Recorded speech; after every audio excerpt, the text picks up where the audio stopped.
शुक्रवार के दिन बेलपत्री के वृक्ष के नीचे बैठकर घृत का दिया लगाकर शरीर में जो रोग है उसका स्मरण कर कर शंकर जी से विनय कर कर, हे भोलेनाथ, आपने शुक्र देवता को संजीवनी मंत्र दिया है, तो क्या आप मेरे को वो मंत्र प्रदान नहीं करोगे?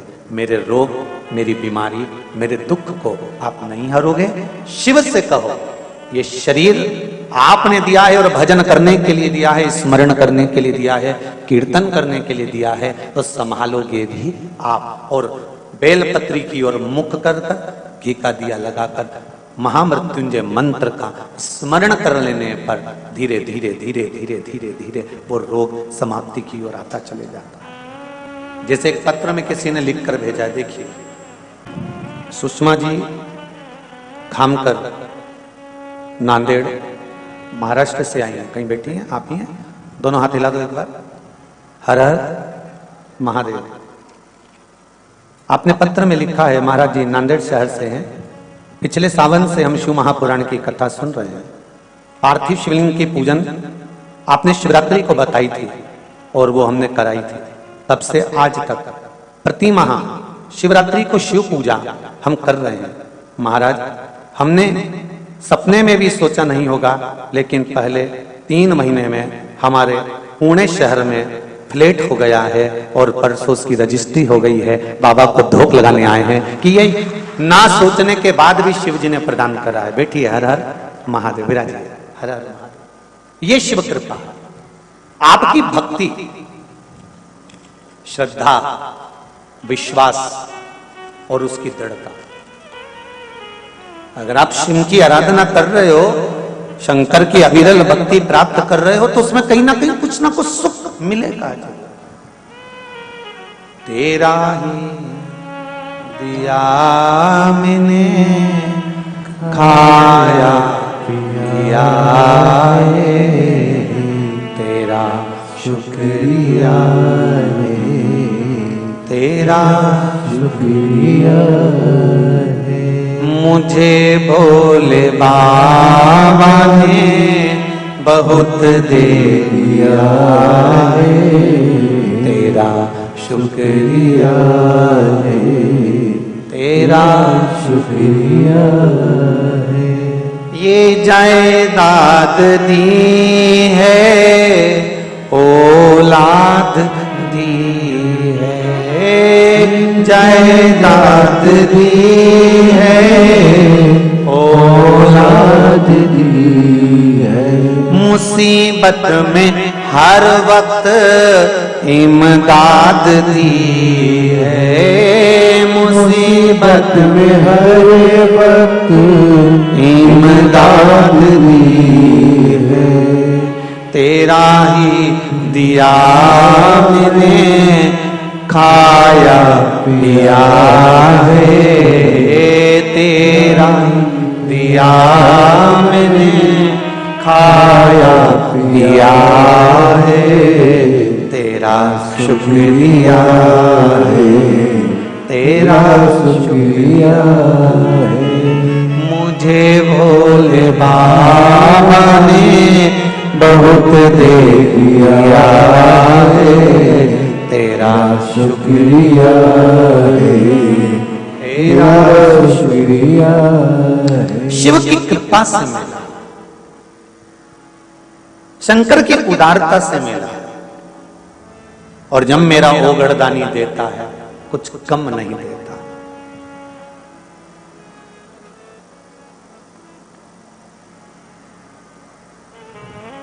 सारी समस्या का हल, अरे जरा जमके तो बोलो भाग्यनगर वालों, अच्छी जरा खुश होकर बोलो, सारी समस्या का हल एक लोटा जल। बहुत है, घर से लेकर चलोगे और उस जल से वास्तु दोष, पितृ दोष, काल सर्प दोष, 3 दोष एक लोटे जल से समाप्त हो जाएंगे और जीवन अपने आप सुखी हो जाएगा।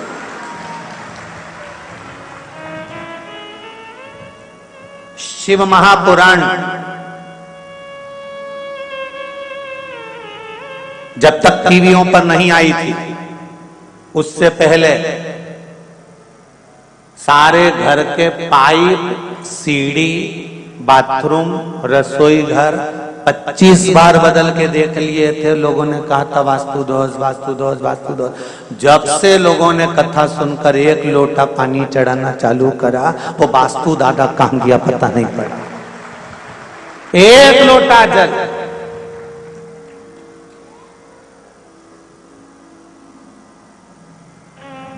कहां गया पितृदोष, कहां गया वास्तु दोष, कहां गया काल सर्प दोष?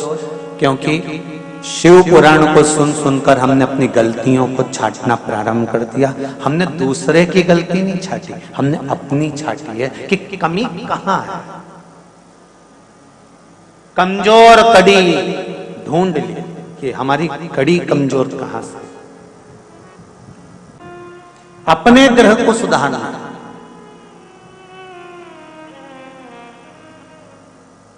हम दुनिया को सुधारने के लिए ना चलें, हमें अपने आप को सुधारना है।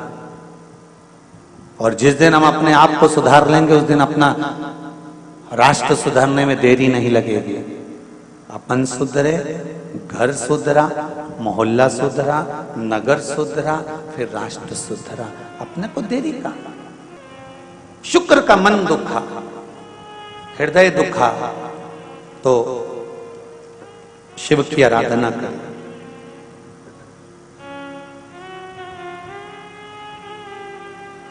और शिव की आराधना का फल क्या मिला कि संजीवनी मंत्र शुक्र को प्राप्त हो गया। और शुक्र ने उस संजीवनी मंत्र के बल पर ना जाने कितने मरे हुए को जीवित कर दिया। और ये मंत्र कोई दूसरा नहीं दे सकता था, ये मंत्र केवल एक ही दे सकता था, जिसके पास में मृत्यु को भी जीतने की सामर्थ्यता हो, वही तो संजीवनी मंत्र दे सकता है।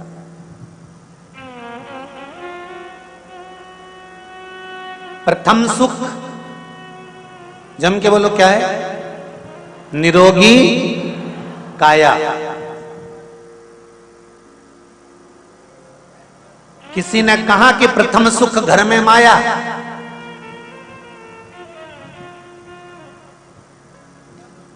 अगर प्रथम सुख घर में माया होती तो कोरोना महामारी में लोग तड़प तड़प कर मर रहे थे और घर की अलमारी में और बैंक में पैसा पड़ा हुआ था और लोग डॉक्टर से कह रहे थे एक पलंग, एक वेंटिलेटर दे दीजिए, ऑक्सीजन लगा दीजिए।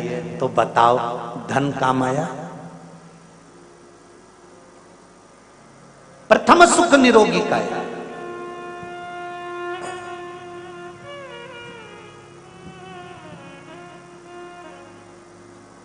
जिसके पास जो होगा वो देगा।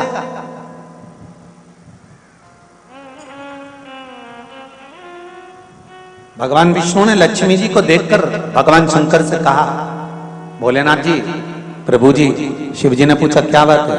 शंकर भगवान ने पूछा क्या हो गया नारायण? नारायण कहते हैं प्रभु वो लक्ष्मी जी की जो माता है ना ख्याति देवी, वो आपकी पूजन करती है। तो आपकी पूजन करती हैं तो ख्याति देवी का मन लक्ष्मी जी का विवाह आपके साथ करने का है। शंकर भगवान बोले मैं लक्ष्मी से विवाह कर ही नहीं सकता।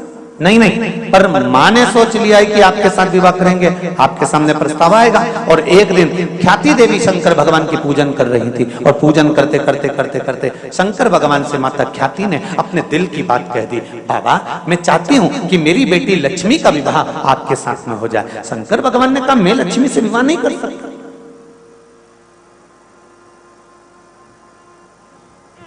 मैं लक्ष्मी जी से विवाह नहीं करूंगा। तो फिर लक्ष्मी से विवाह कौन करेगा? शंकर भगवान ने कहा लक्ष्मी जी से विवाह नारायण करेंगे। नारायण वो मेरा भजन करते हैं, मेरे भक्त हैं, उनका विवाह मैं लक्ष्मी जी से कराऊंगा। तो लक्ष्मी जी का विवाह नारायण के साथ में भगवान शंकर ने करा दिया। लक्ष्मी जी ने शिव जी से आराधना करी, भोले बाबा आपने मेरा विवाह भगवान विष्णु जी के साथ में करा दिया, पर मेरी माता के हृदय में आप बैठे थे, मेरी माँ आपके साथ विवाह करना चाहती थी। आपने नारायण के साथ कराया।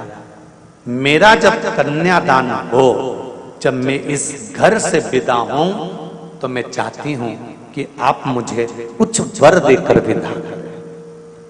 शिवजी ने कहा आज मैं वर नहीं दे सकता लक्ष्मी देवी, जब समय मिलेगा तब मैं तुझे वर प्रदान करूंगा। और समय कब आया? जब एक दिन नारायण जी और लक्ष्मी माता का विवाद हो गया।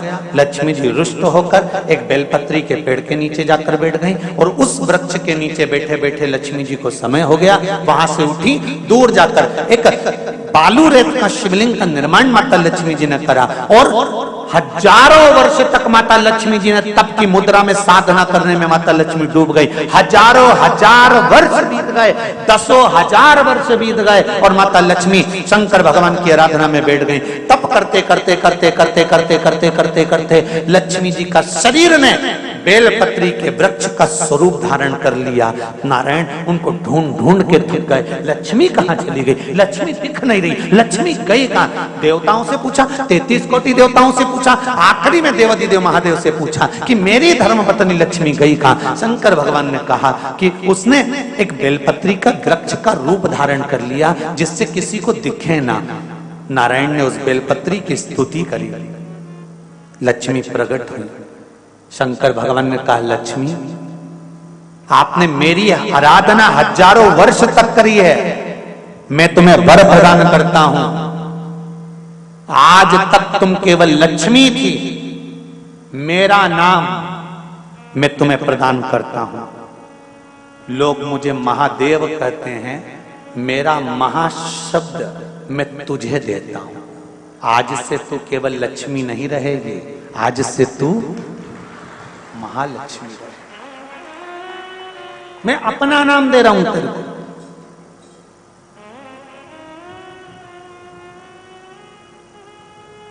इसलिए सनातन धर्म के अंतर्गत वर्णन किया गया, शंकर भगवान की आराधना में, शिव की आराधना में जब तुम्हें लगता है कि तुम्हारा व्यापार नहीं चल रहा, कोई तुम्हें धोखा दे रहा है, लक्ष्मी नहीं आ रही, बहुत चिंता में पड़े हुए हो, बहुत टेंशन में जिंदगी चल रही है, बहुत बीमारियां तुमको घेर ली है और चारों तरफ अंधेरा ही अंधेरा नजर आ रहा है, तुमने विचार करा अब मैं तो मर जाऊं तो अच्छा, मैं सुसाइड कर लूं तो अच्छा, मैं मर जाऊं तो अच्छा। तो मरने से पहले एक काम कर देखना, शंकर भगवान की आराधना कर देखना, शिव पर एक लोटा जल चढ़ाकर देखना। और ज्यादा चिंता, ज्यादा टेंशन हो तो बेलपत्री के जड़ को घिसकर उसका चंदन बनाकर शंकर को लेपन कर उसकी भी आराधना कर देखना कि बेल चंदन का फल क्या।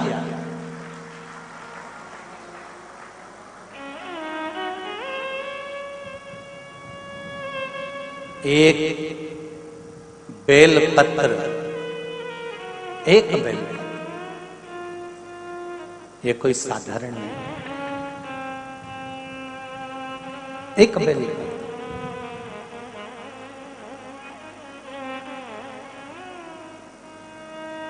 इसकी नीचे की डंडी से लेकर ये दो पत्तियां जहां लगी हैं और दो पत्ती से लेकर ये बीच की जो पत्ती है उसमें जो गैप है, उसमें जो जगह है, दिख रही है आपको? ये दो पत्ती से लेकर बीच की पत्ती के बीच में जो जगह खाली रहती है, 33 कोटि देवी देवताओं विराजमान रहते हैं इस बीच की जगह में। जब शिव जी को चढ़ाया जाता है तब इस पत्ती के बीच की जगह शंकर के शिवलिंग पर रखा जाता है। तो शिव जी इतने प्रसन्न होते हैं कि मेरी स्तुति करने के लिए ये भक्त 33 कोटि देवताओं को लेकर आया है, मेरी स्तुति करने के लिए। लोग चावल लाए, लोग अंबारियां लाए, धन लाए, दौलत लाए, संपदा लाए, पर एक शंकर का भक्त ऐसा होता है जो एक बेलपत्री के रूप में 33 कोटि देवताओं को, 64 योगिनियों को, आदि शक्तियों को शंकर को समर्पित करता है।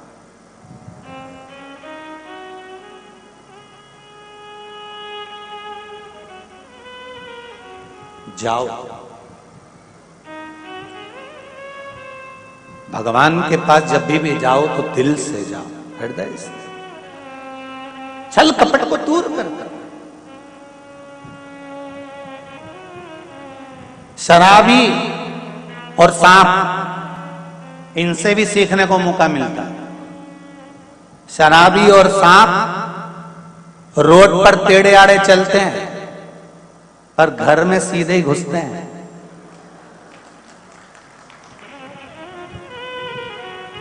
शराबी और सांप से भी सीखने को मिलता है।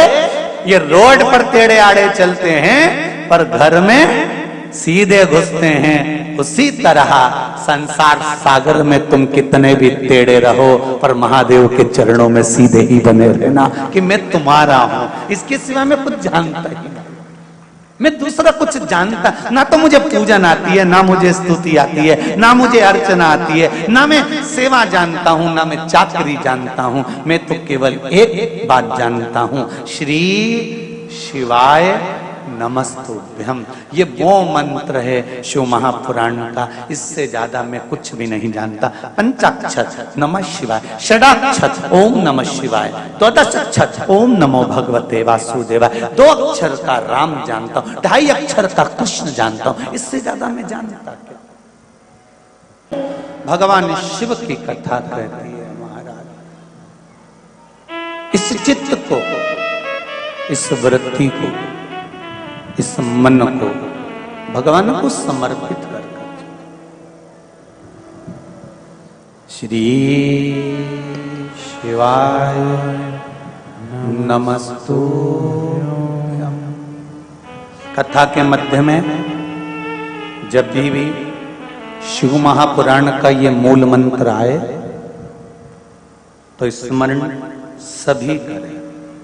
और इस मंत्र को जब भी कथा के बीच में बोला जाए, चाहे आस्था चैनल पर सुन रहे हो, चाहे फेसबुक यूट्यूब पर सुन रहे हो, चाहे पंडाल में सुन रहे हो, अपने हृदय की बात इस मंत्र को बोलने के तुरंत बाद बाबा से जरूर कहें कि बाबा स्वीकार करना, मेरी ये मन की कामना है, आप कृपा करेंगे तो जरूर पूरी हो। एक पत्र किसी भाई ने लिखा है,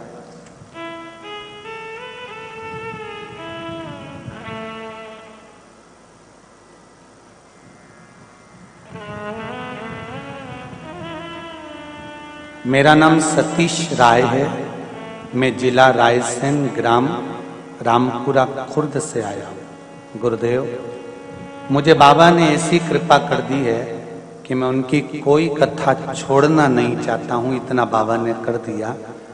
पहली कथा त्रिपुंड शिव महापुराण की रायसेन में सुनी, कथा के पंडाल में। फिर मैंने कथा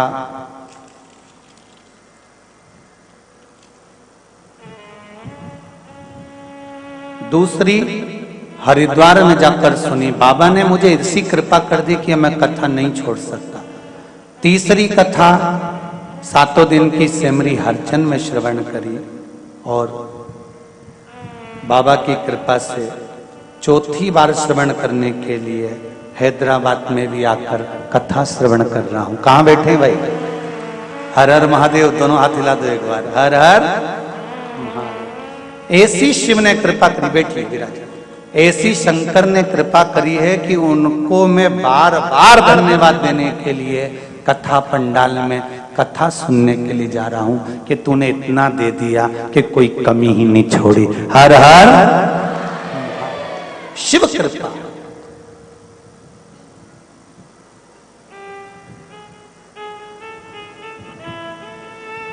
एक पत्र और है बड़ा सुंदर, उसको भी देख लो। हम तो सोच रहे थे कि हैदराबाद में कोई पत्र ही नहीं देगा, पर मालूम क्या था, यहाँ भी भंडार भरे हैं बाबा ने।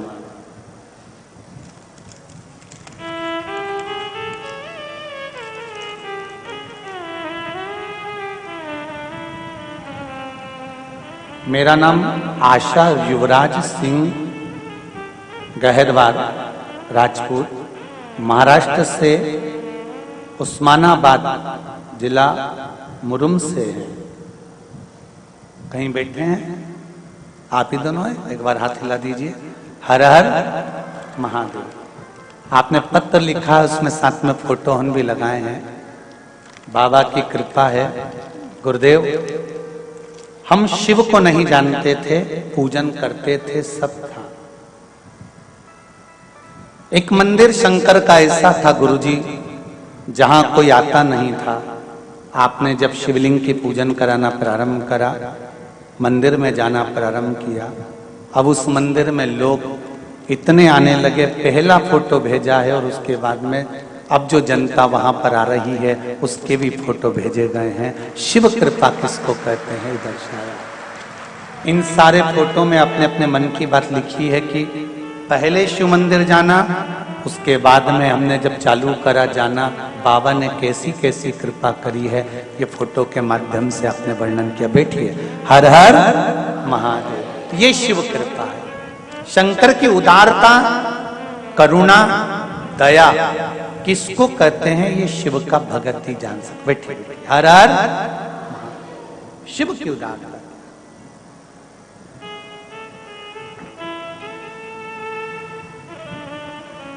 और फिर कहूंगा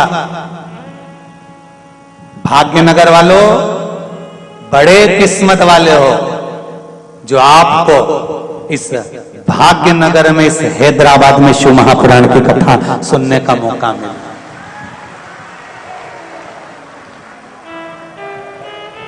अगर मौका मिला है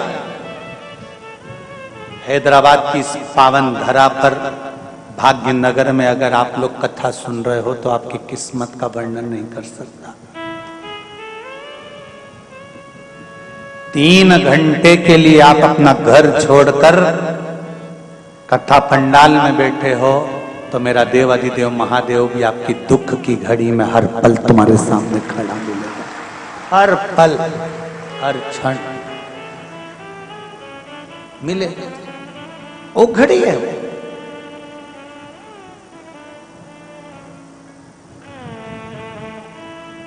एक देवराज नाम का ब्राह्मण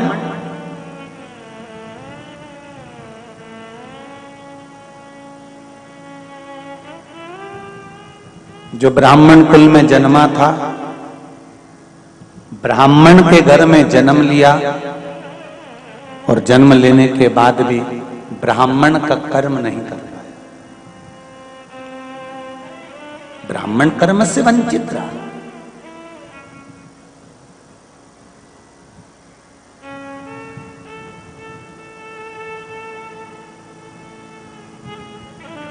ब्राह्मण कुल में जन्म लेने के बाद अगर आप ब्राह्मण कर्म से वंचित रह भी गए तो मेरा एक निवेदन रहा है, वो हमेशा कहता हूं, कोई अगर ब्राह्मण कुल में जन्म लिया है, ब्राह्मण कर्म से अगर वंचित रह गया है, रह जाने दो, पर आप अपने मुख से किसी की निंदा मत करो कि वो ब्राह्मण होकर ऐसा कर रहा है, वो ब्राह्मण होकर ऐसा कर गया। हमें निंदा नहीं करनी।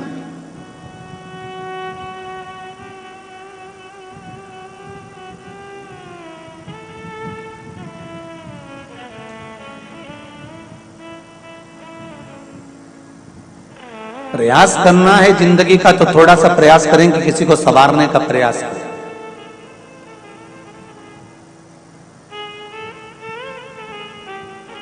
कोयल और कौआ दोनों में मीठा कौन बोलता है? जम के बोलो। कोयल।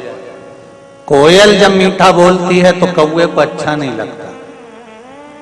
जैसे ही कोयल बोलना चालू करती है तो कौआ भी काऊ काऊ करने लगता है।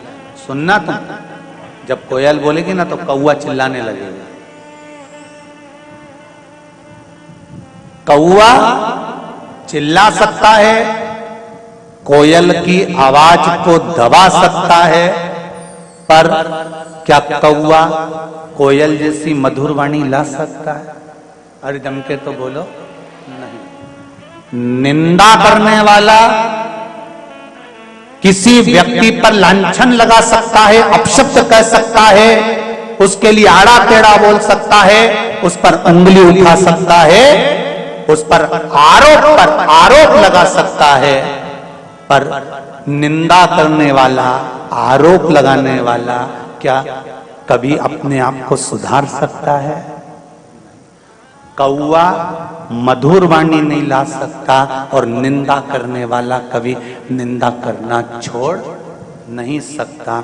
शिव पुराण कहती है तो एक काम कोयल जैसा करो। वो चीख चीख कर कोयल आवाज लगाकर दूसरी जगह जाकर बैठ जाती है। कौवे के मुंडे ही नहीं लगती, वो मुंह ही नहीं लगे कौवे।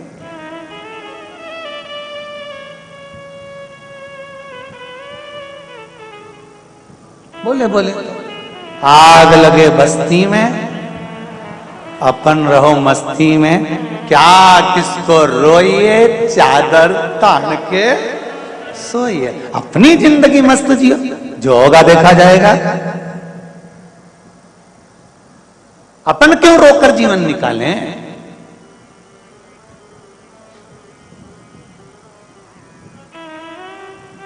अपनी जिंदगी मस्त में होकर।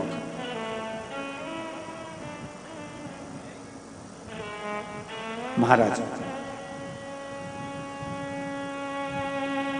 महाभारत ग्रंथ के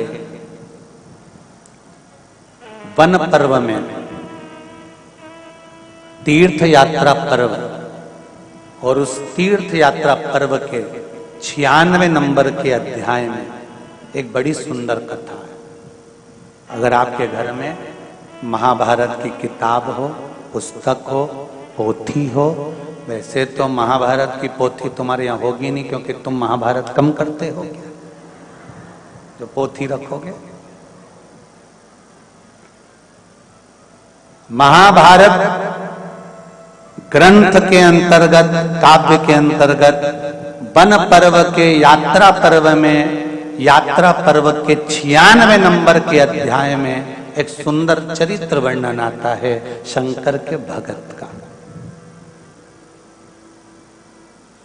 शिव भक्त।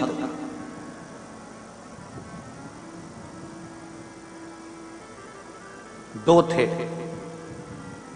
एक का नाम था आतापी और दूसरे का नाम था बतापी।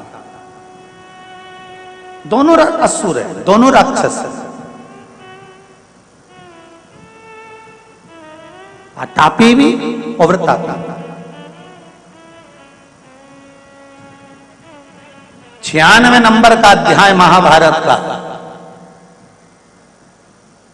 वन पर्व, तीर्थ यात्रा पर्व, उसका 96 अध्याय कहता है इन दोनों ने शंकर भगवान की आराधना करी, शिव से वर प्राप्त करने के। और शंकर भगवान की आराधना कर कर भगवान शंकर से निवेदन करा, विनय करा, प्रार्थना करी शिवलिंग का निर्माण करना, पार्थिव शिवलिंग बनाना, बदल बदल कर शिवलिंग का निर्माण करते जाना। कभी बालू का शिवलिंग, कभी मिट्टी का शिवलिंग, कभी पीली मिट्टी का, कभी लाल मिट्टी का, कभी काली मिट्टी का, कभी सफेद मिट्टी का, कभी बालू का, कभी स्वर्ण का, कभी अंबर का, कभी पीतांबर का, जो उनसे बन सकता था वैसा शिवलिंग का निर्माण कर कर उसकी पूजन।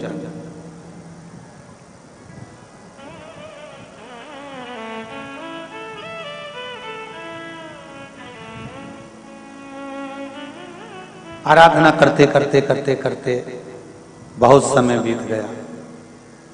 दोनों ने विचार करा कि यहां तो शिव जी प्रसन्न ही नहीं हो रहे। कभी कभी आतापी और वर्तापी जैसा मन में हम भी सोच लेते, इतने व्रत करने के बाद भगवान हमारी क्यों नहीं सुन रहा, कारण क्या है? फिर हमारे मन में थोड़ा सा संशय उत्पन्न होने लगता, भगवान हमारी क्यों नहीं सुन रहा। फिर हम प्रयास करते हैं कि कहीं कोई ऐसा मिल जाए जो कहीं की बस यूं घुमा के और फेंक दे और चमत्कार हो जाए और हमें सोने का अंडा मिल जाए।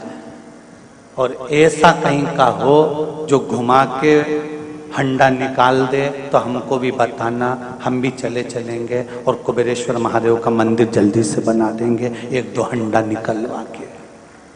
बहुत कठिन है भाई।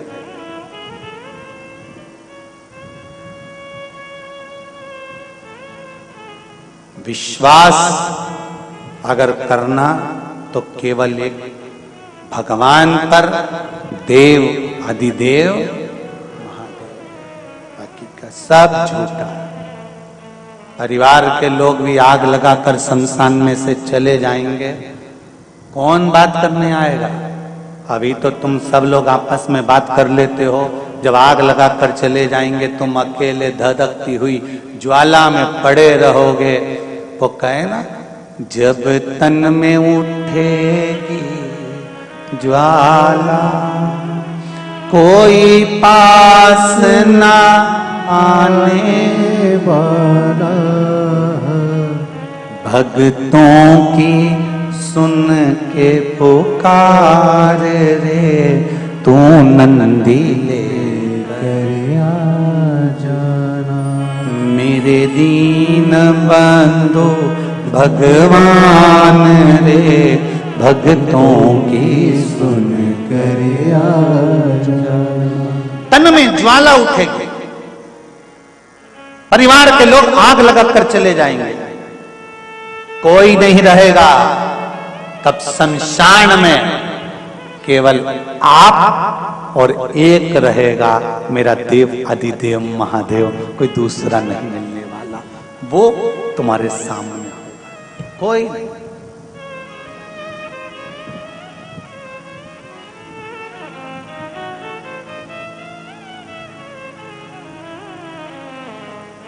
बीमार व्यक्ति को अकेले को भोगना पड़ता है बीमारी का कष्ट।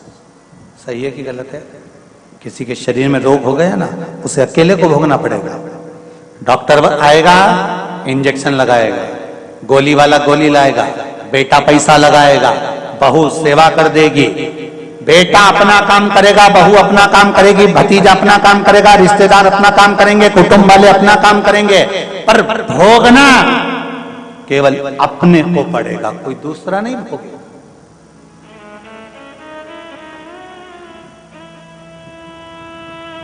कर्म का भोग भोगना अपने को।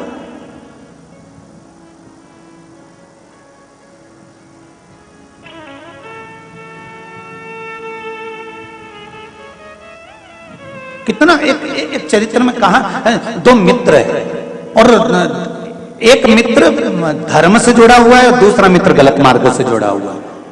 अब दोनों मित्रों में एक दिन चलते चलते समय बीत गया। जो सत्कर्मी था, धार्मिक था, वो संत बन गया और एक ऐसा धर्मी था, वो चोर बन गया।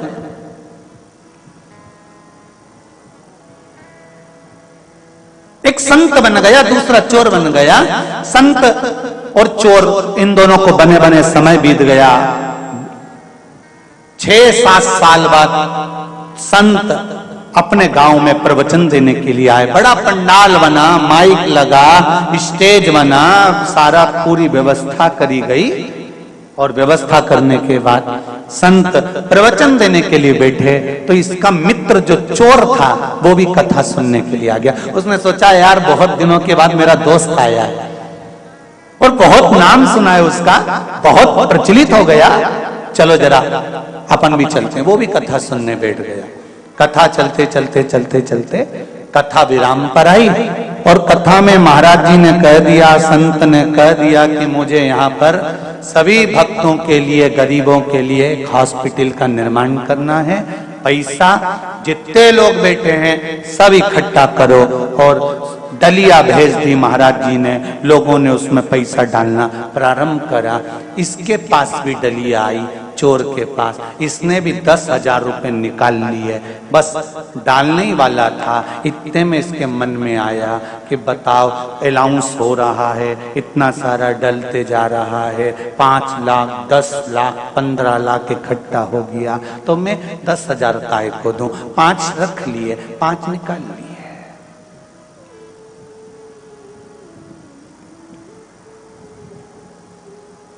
फिर डलिया घूमती घूमती घूमती घूमती इसके पास पहुंची।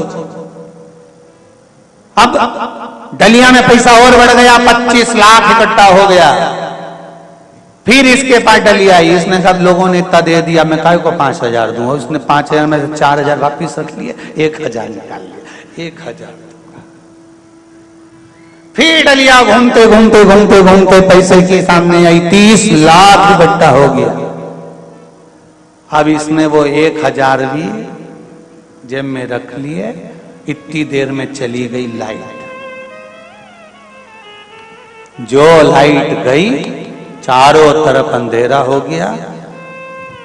5 मिनट बाद लाइट आ गई, डलिया वापिस आई, पैसा इकट्ठा हुआ, कथा पूरी हुई। मित्र मित्र से मिलने के लिए आया और कहा तुम मुझे पहचान गए? संत ने कहा हाँ पहचान गया, तू और मैं एक ही क्लास में पढ़ते थे, मैं धर्म से जुड़ा था, तू अधर्म से जुड़ा था। हाँ तू संत बन गया, मैं चोर बन गया।